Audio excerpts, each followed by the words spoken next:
Hello and welcome to the Progressive Christian Bible Study. We are looking at the parable of the talents in Matthew chapter 25 today, starting in verse 13.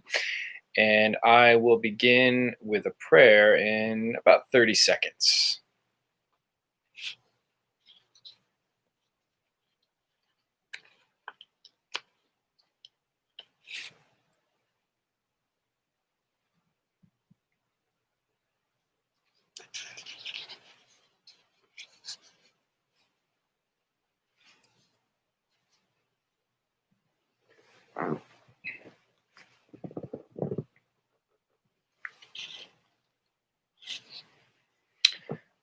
Okay, I'm going to begin. And the first of the three P's, prayer, perspective, and pieces of scripture, is prayer.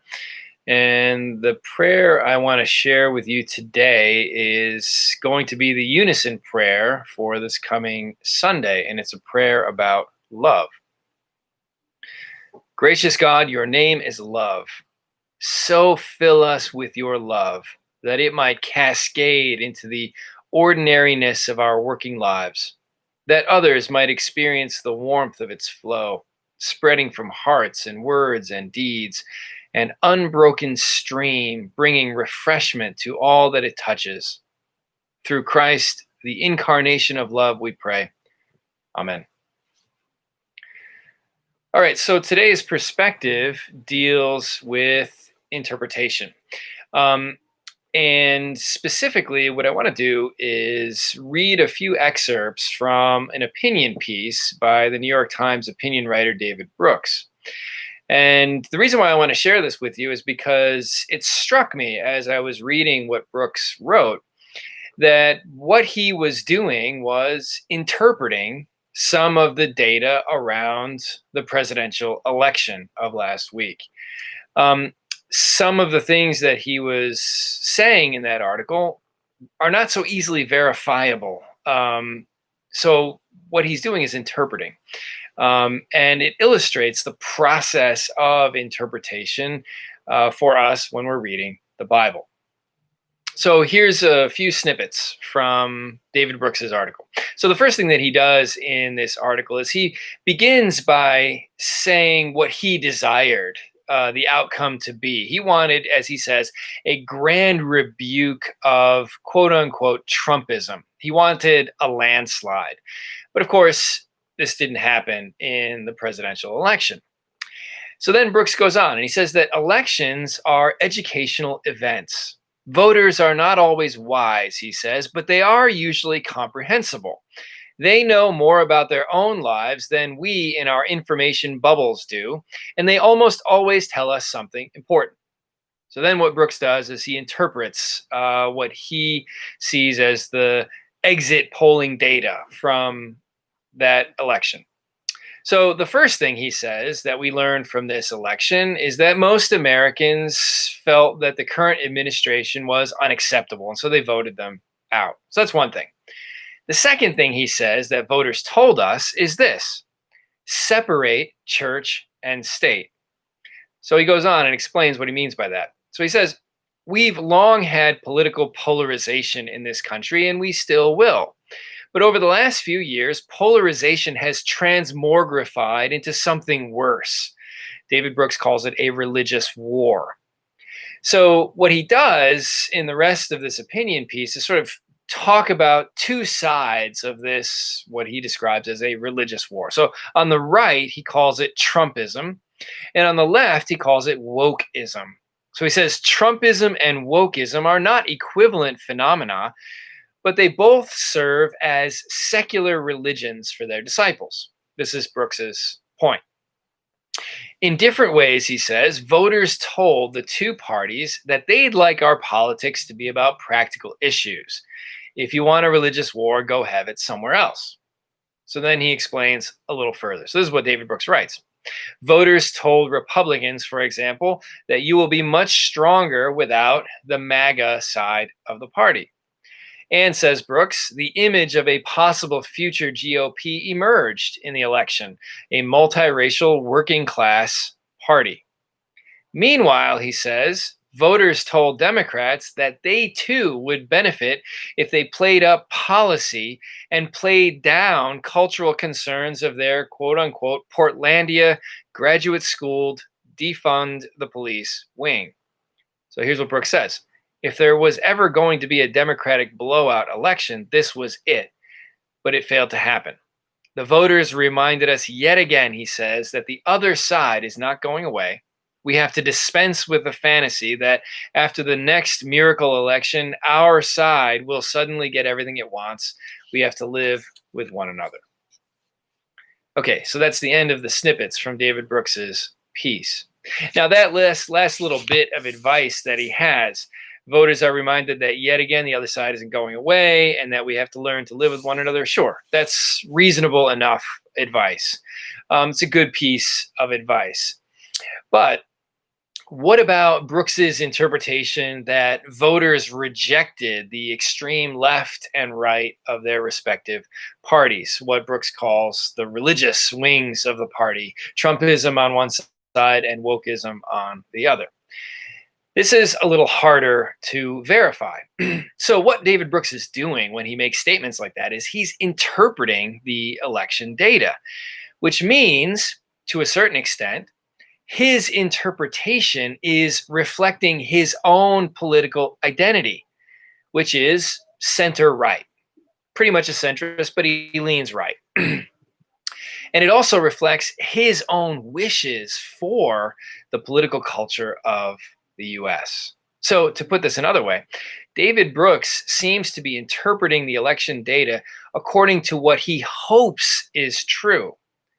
His interpretation reflects his own political identity, and he sees the American public in a way as a reflection of himself. That is, that most of the American public, in David Brooks's perspective, most of the American public occupy this big center from center left to center right, and the extreme right and left voices occupy the fringes.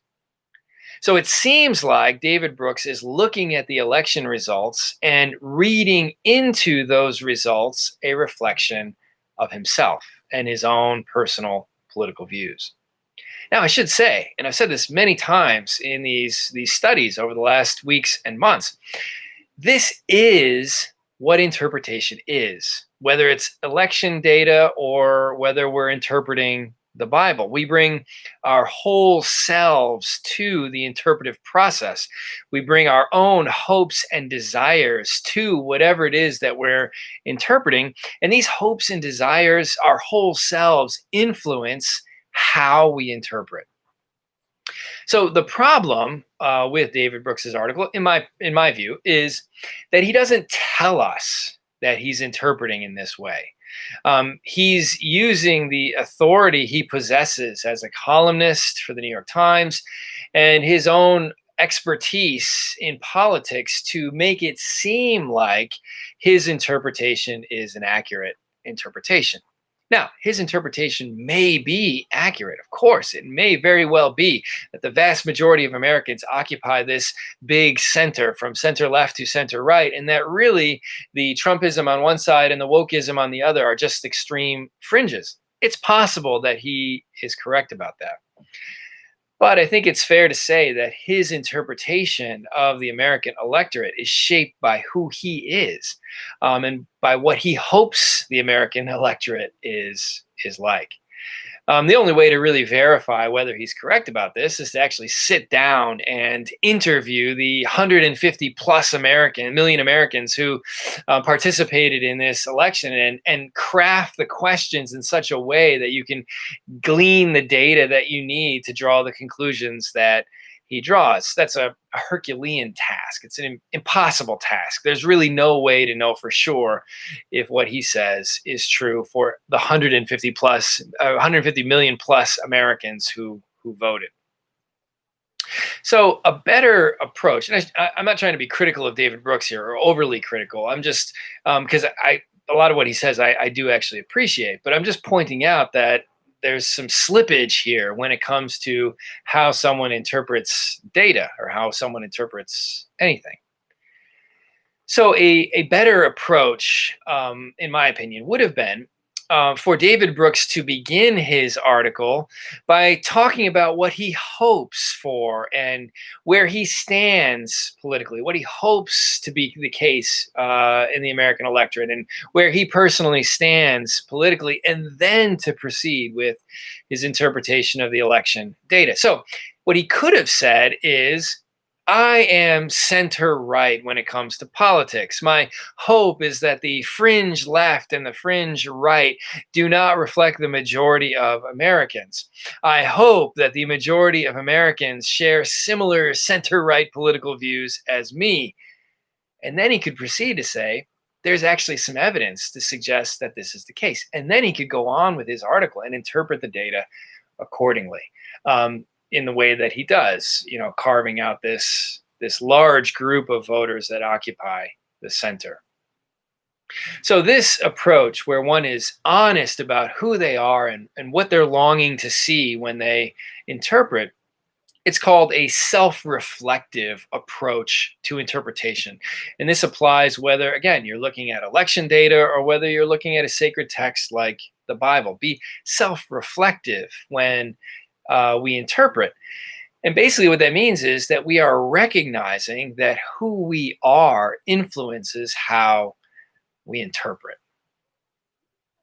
So that brings us to the third P, which is pieces of scripture. And the text we're looking at today is the parable of the talents in Matthew chapter 25. And this is one of those stories in the Bible that, in my opinion, is exhibit A of this interpretive principle that I just outlined. Who we are influences how we interpret. And just before I read this text, let me just say, if any of you who are tuning in right now would like to ask a question or make a comment, you can put it in the chat window, and I'll save some time at the end to interact with your questions or comments. Okay, so here's the parable of the talents from Matthew chapter 25, starting in verse 14. And this is Jesus who's speaking. For it is as if a man going on a journey summoned his slaves and entrusted his property to them. To one he gave 5 talents, to another 2, to another 1, to each according to his ability. Then he went away. Now, before I continue, if you're looking at the NRSV Bible, verse 15 there has a footnote under R next to the word talents. And if you go down to the bottom of the page, it says, a talent was worth more than 15 years' wages of a laborer. So this is a huge sum of money that this person is entrusting to his slaves. So he gives them these talents, then he goes away. Now, verse 16. The one who had received the 5 talents went off at once and traded with them and made 5 more talents.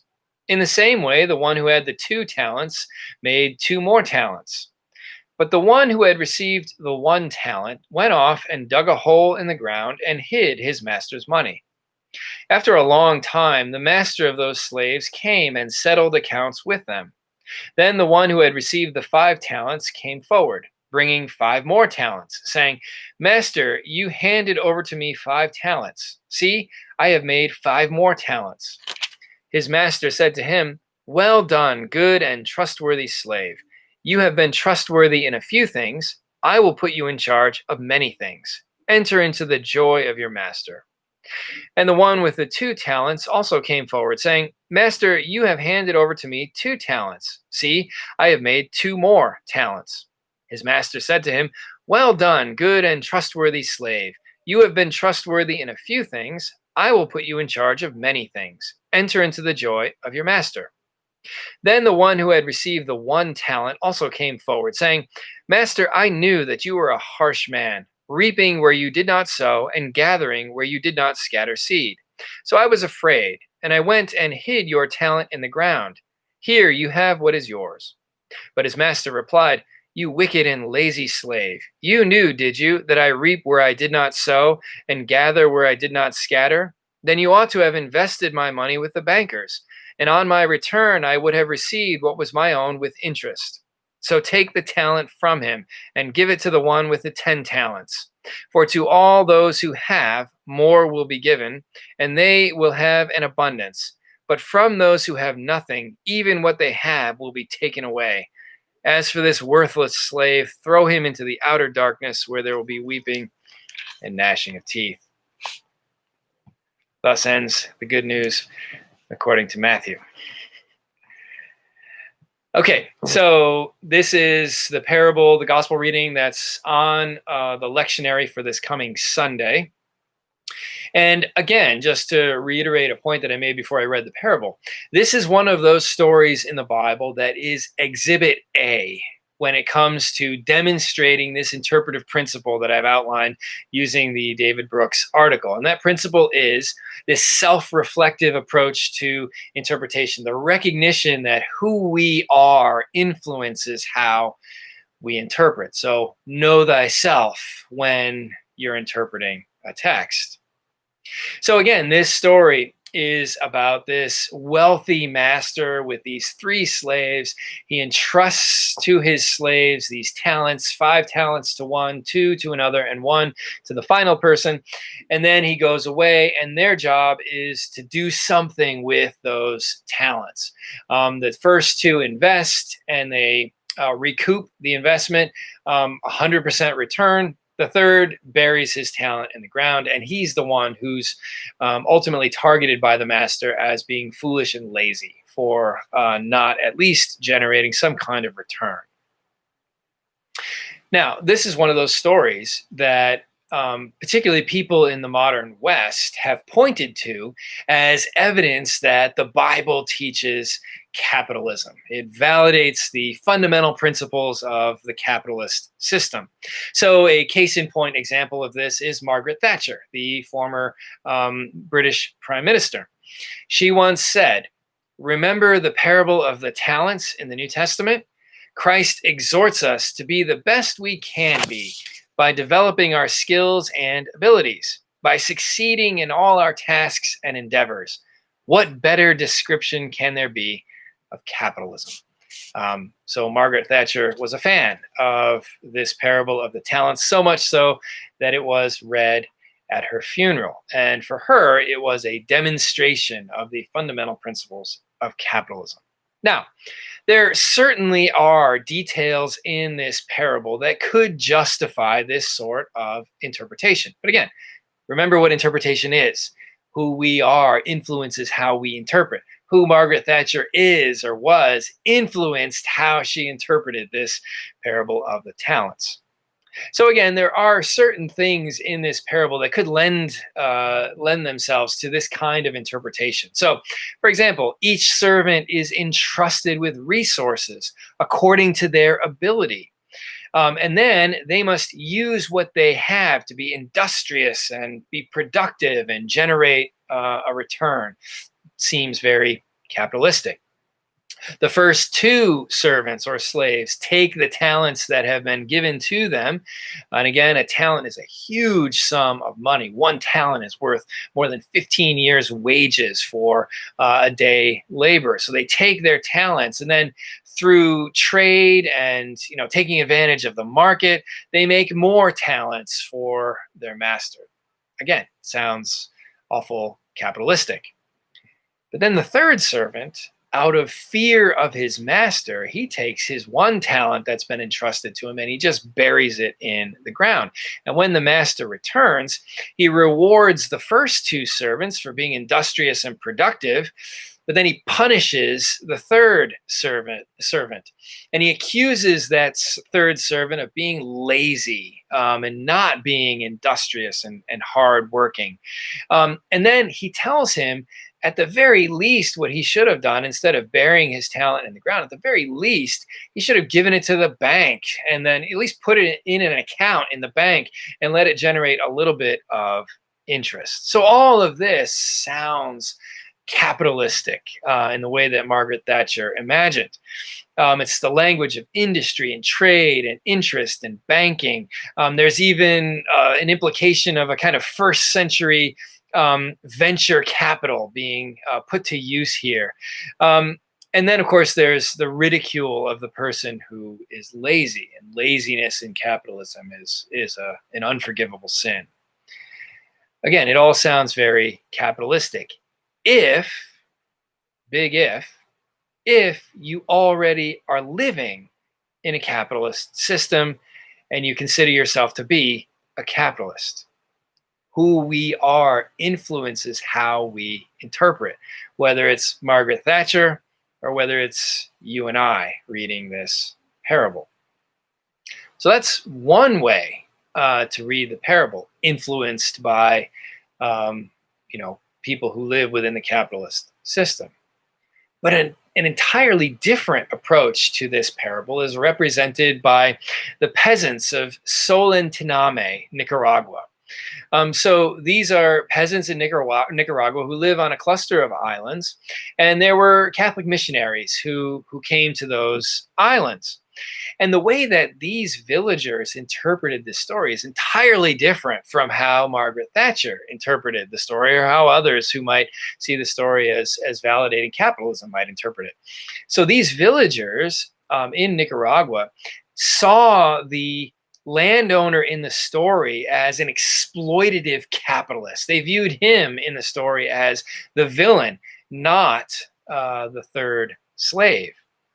So after these peasants had first heard the parable of the talents, and it was read to them by Father Ernesto Cardinal. He was one of the missionaries to the islands. Father Cardinal actually recorded the villagers' responses to this parable, and they're fascinating. So one of the villagers, his name is Oscar, when he heard this parable, he saw the master in the story as looking for other people who were just as exploitative as him. And he was looking for these people who would be exploitative as him in order for him to double his wealth through more exploitation, exploiting the people. So for Oscar, this peasant in the village, when he heard this parable, he saw the landowner as the villain and just being an exploitative capitalist. So viewing capitalism negatively, as opposed to how Margaret Thatcher views it when she read this parable. And then there's some other things in this story that are troubling when you're coming at this story from the perspective of a peasant villager in Nicaragua. So the master owns slaves, which just on the face of it is problematic. Less problematic in the ancient world because slave ownership was such a common practice. More problematic for us in the 21st century, given our own history in the US. Then, of course, all the money that this wealthy person gives to his slaves in order for them to do something with it, all of this money is his own money. The servants aren't making any money for themselves in this story. They're simply making more money for him. They're simply enriching their master in this story. They're not benefiting any more than getting accolades at the end. Enter into the joy of your master. So the one who is already wealthy is getting even more wealthy in this story. And then from the perspective of these villagers in Nicaragua, as they're hearing this tale told to them, they looked at the third servant as, in fact, the real hero of the story and not the villain.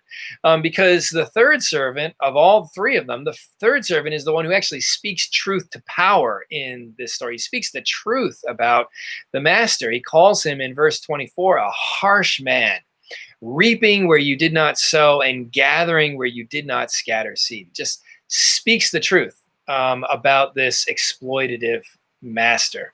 So basically, this third servant is accusing his master of doing nothing more than making money. He's not being productive in any way. He's riding on the backs of others who are being productive in order to enrich himself. He doesn't work to sow or plant. All he does is reap.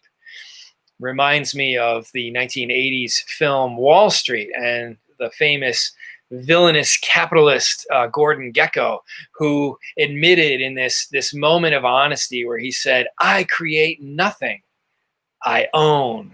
That's what he said. Now, if we were to go back into the ancient world and explore the ancient agrarian economies that dominated the ancient Near East, what we would find is that these ancient agrarian economies, first of all, they're not market economies in the way that we think of an economy. They were agrarian economies built on laborers who worked the land. That's basically how these economies were sustained. And they were inherently exploitative, so that a small, tiny fraction of elites, 2%, own the vast majority of land wealth.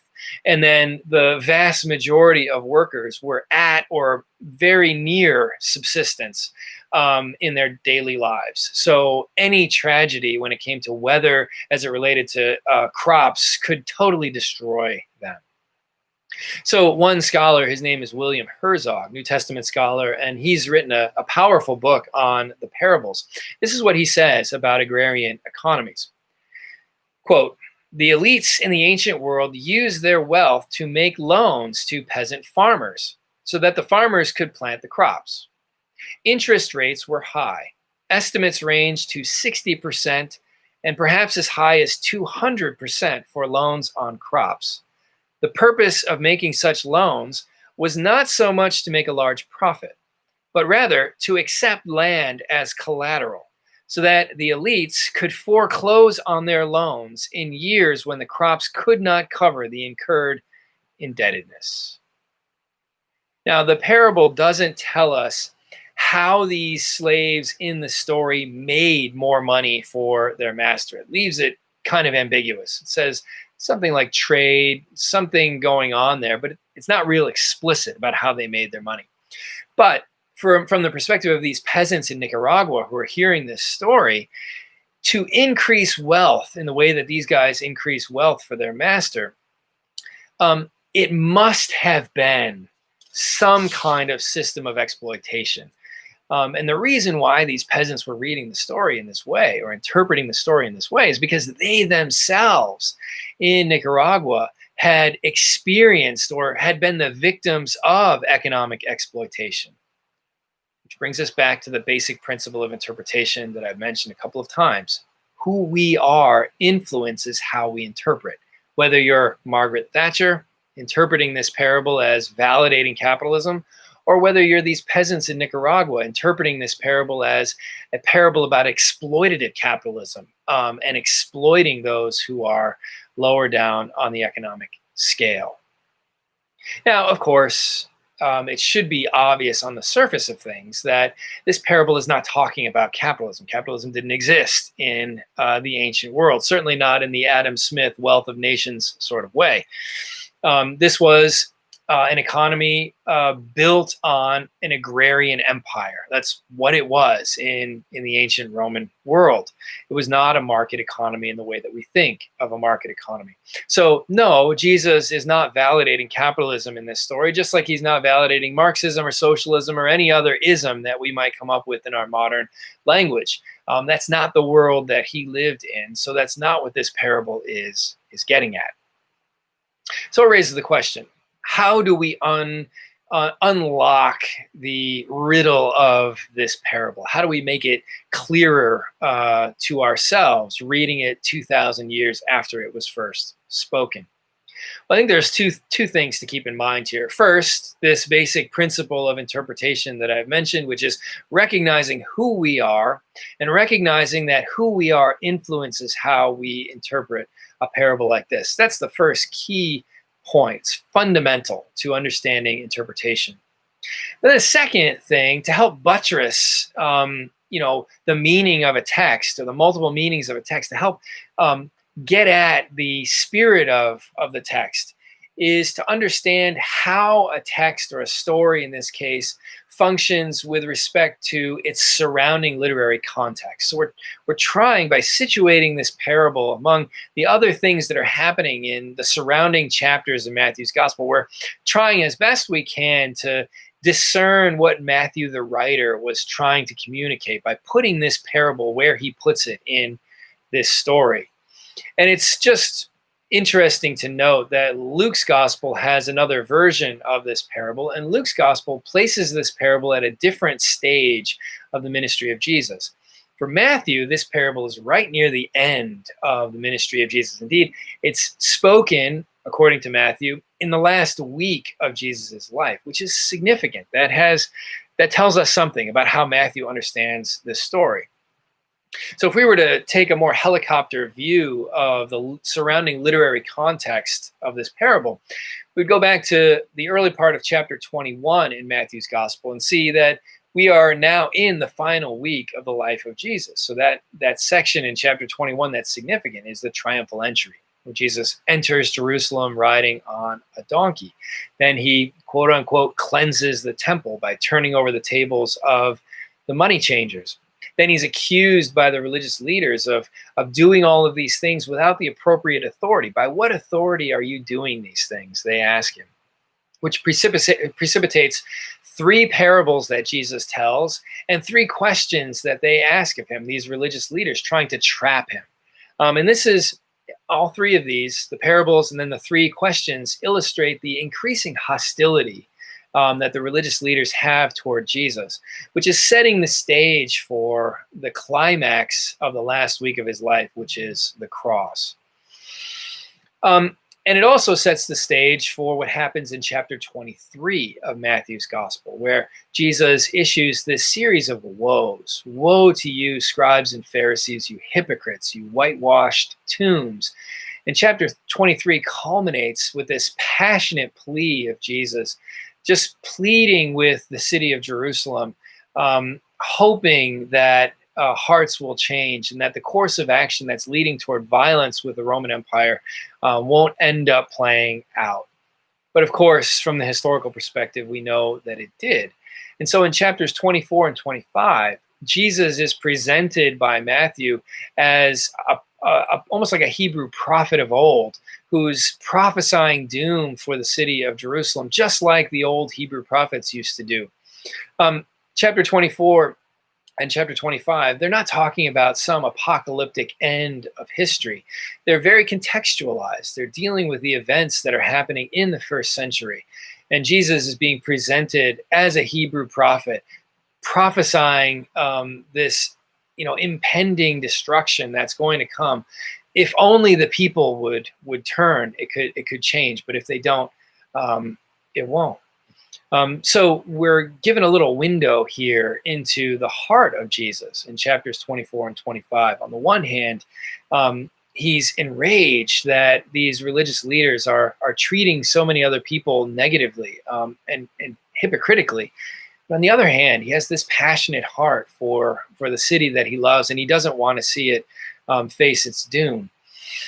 So chapter 25, the chapter that we're in, that for today, where this parable is found, is part of a stream of parables where Jesus is talking to his followers saying, be ready, prepare yourself, because the arrival of me, Christ, or really God, is going to be unexpected. It's going to manifest itself in different ways.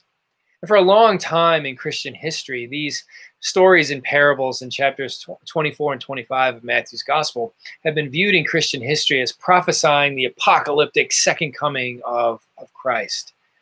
And to a certain degree, that hope is there in the sense of the hope for some climactic conclusion to human history. But for many first century Christians, including many in Matthew's audience, this hope of a climactic second coming was delayed. And they recognized that, the sense of urgency, the sense of it being an imminent thing is not reality, that this was delayed, this climactic hope. And that's why in chapter 25, Matthew goes on to talk about the various ways that Jesus can arrive or appear, using the language that sounds an awful lot like second coming language.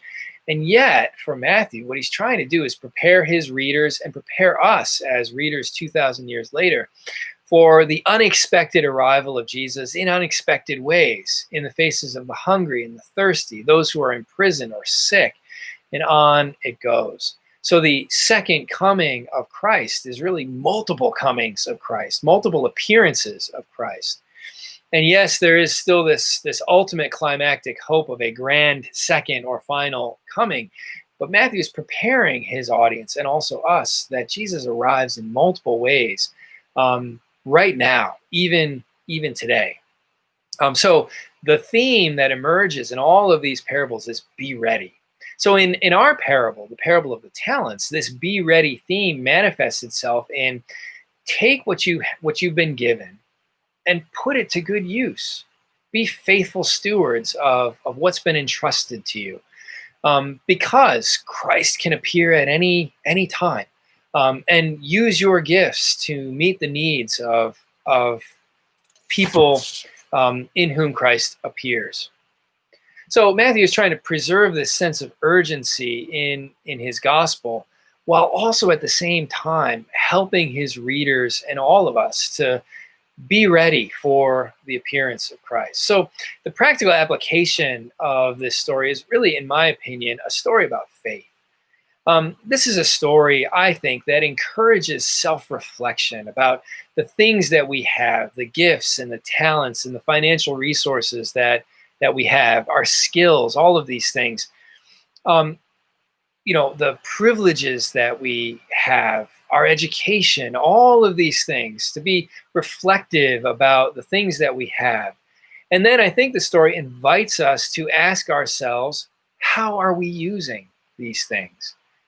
Now, it just so happens that this coming Sunday is the kickoff of stewardship season for our church, and it's a good time to ask these sorts of questions.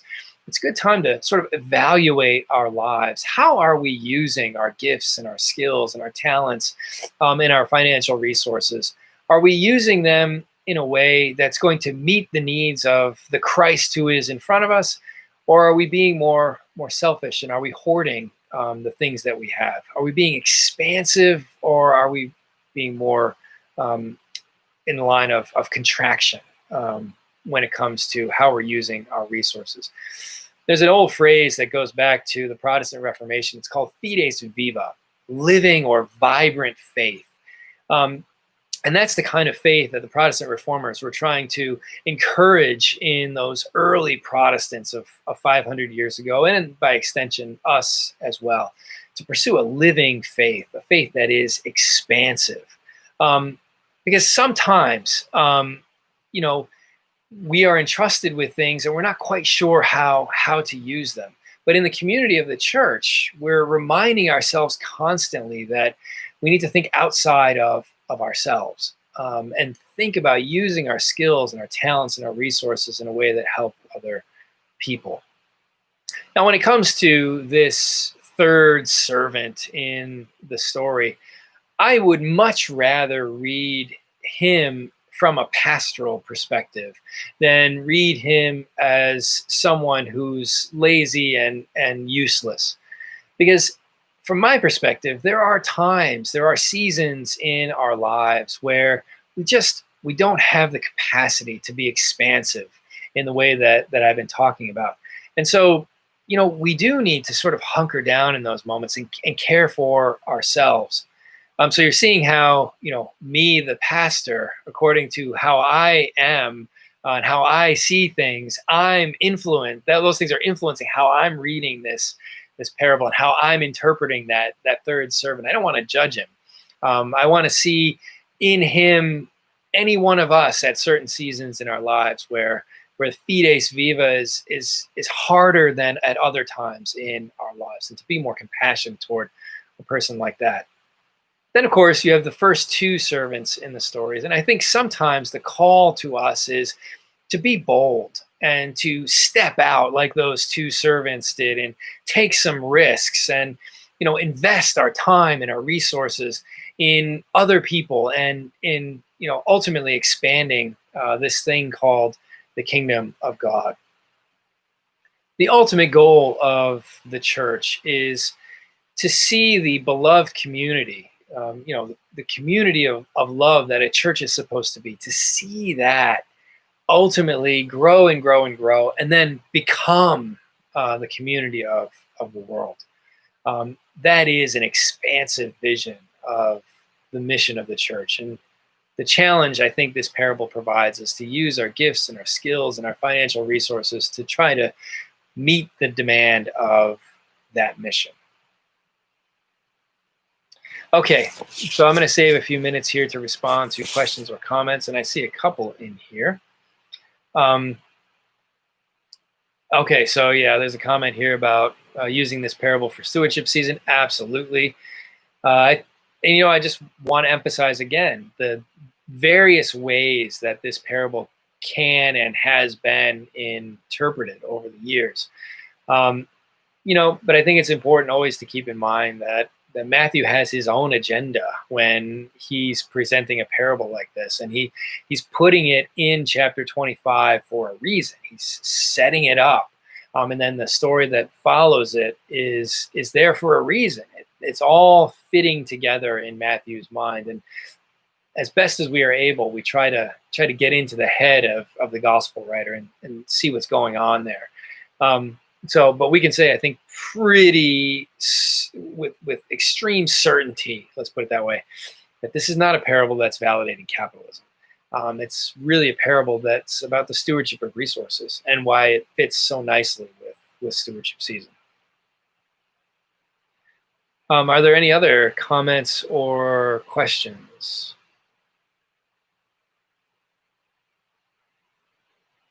Okay, I will see you next week.